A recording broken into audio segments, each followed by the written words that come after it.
Bueno, les voy a hablar acerca de las consideraciones para el diseño didáctico de ambientes de aprendizaje. Dentro de este está constituido de 4 elementos que son los ambientes virtuales de aprendizaje, las fuentes de aprendizaje, las funciones cognitivas estratégicas didácticas y las implicaciones y lineamientos que sustentan el modelo instruccional. Bueno, primero que nada, un ambiente de aprendizaje es un espacio físico en donde se da la interacción entre alumnos y maestro, y en este espacio se genera el aprendizaje, además que se desarrollan habilidades, competencias, actitudes, valores. A su vez, el ambiente de aprendizaje nos proporciona un espacio para que los estudiantes obtengan recursos informáticos didácticos, en donde se distinguen 4 elementos de los ambientes de aprendizaje, que son el proceso de interacción, las herramientas o medios a utilizar, las acciones reguladas y el entorno en donde se desarrolla la actividad. En los ambientes de aprendizaje, la virtualidad se refiere a aquellos ambientes virtuales en donde se está dando el aprendizaje. Estos ambientes son entornos informáticos en donde se proveen actividades para la realización de actividades de aprendizaje.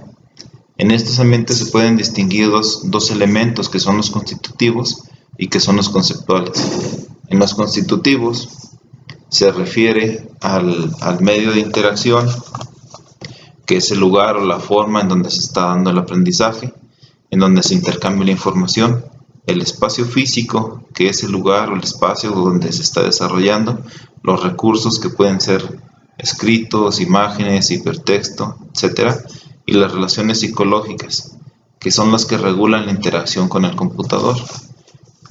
En cuanto a la mediación cognitiva, en cuanto a los conceptuales, se maneja lo que es el diseño de la interfaz, y el diseño instruccional. El diseño instruccional se refiere a la forma de planear aquellas actividades o aquel acto educativo, y el diseño de la interfaz se refiere a la expresión visual y formal en el ambiente de aprendizaje virtual.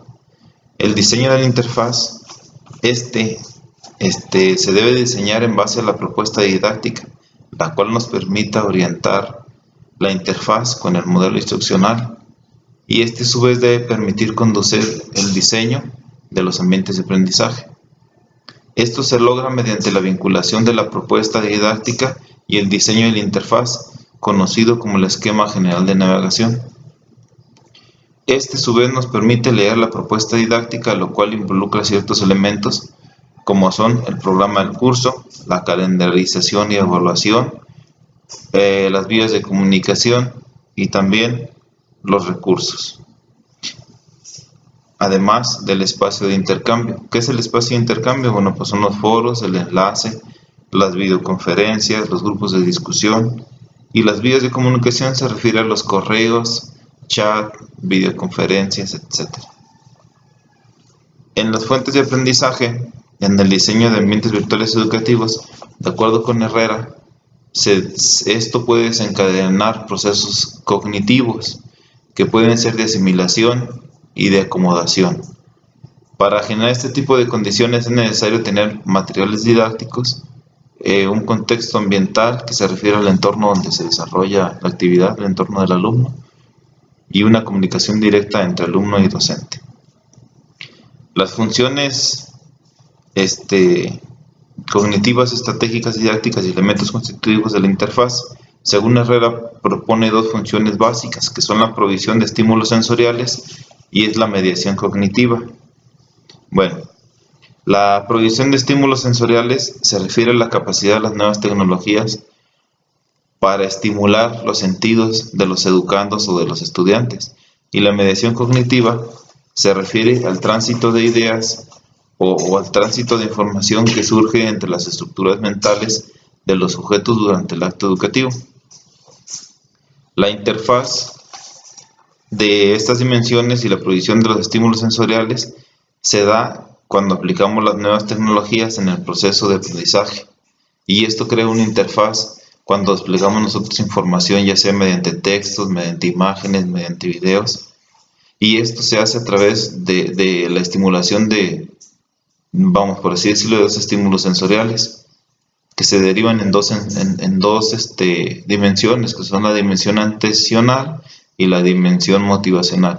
La atencional se refiere a la atención que nosotros podemos lograr en el alumno durante el proceso, y la dimensión motivacional se refiere a la interfaz para poder motivar a ese alumno a desarrollar esa actividad para que se dé el proceso de aprendizaje. Esto también se da mediante una buena mediación cognitiva y se refiere a la interacción que se da entre el alumno, entre el maestro, la interacción que se da también entre sus estructuras mentales cuando intercambia información. Esto se da mediante la relación o la interacción que hay entre el medio virtual y el medio presencial del estudiante. Las implicaciones y lineamientos que sustentan este modelo instruccional, bueno, está basado en lineamientos que son la activación del proceso de asimilación, el procesamiento de información, retos para el alumno, la interacción dinámica, el desarrollo de habilidades y el estímulo hacia el autoaprendizaje.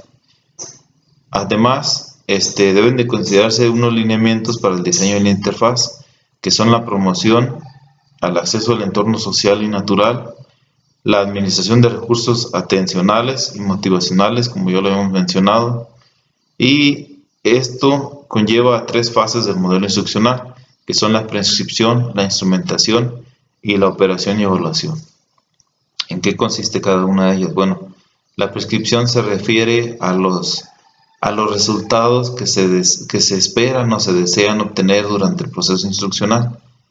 La instrumentación se refiere a la forma y materialización de la instrucción, y la operación y evaluación son las acciones que se realizan de manera simultánea durante todo el proceso.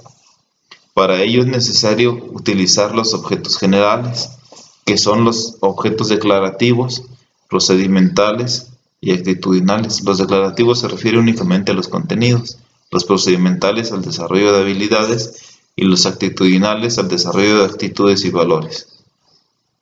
Para todo esto además debe considerarse lo que viene siendo lo psicopedagógico, cómo se enseña, cómo se da la clase, cómo se imparte el conocimiento. Para esto pues, es necesario considerar los estilos de aprendizaje de los alumnos o bien los estilos cognitivos. También debe considerarse la epistemología, que se refiere al área de conocimiento que se está abordando.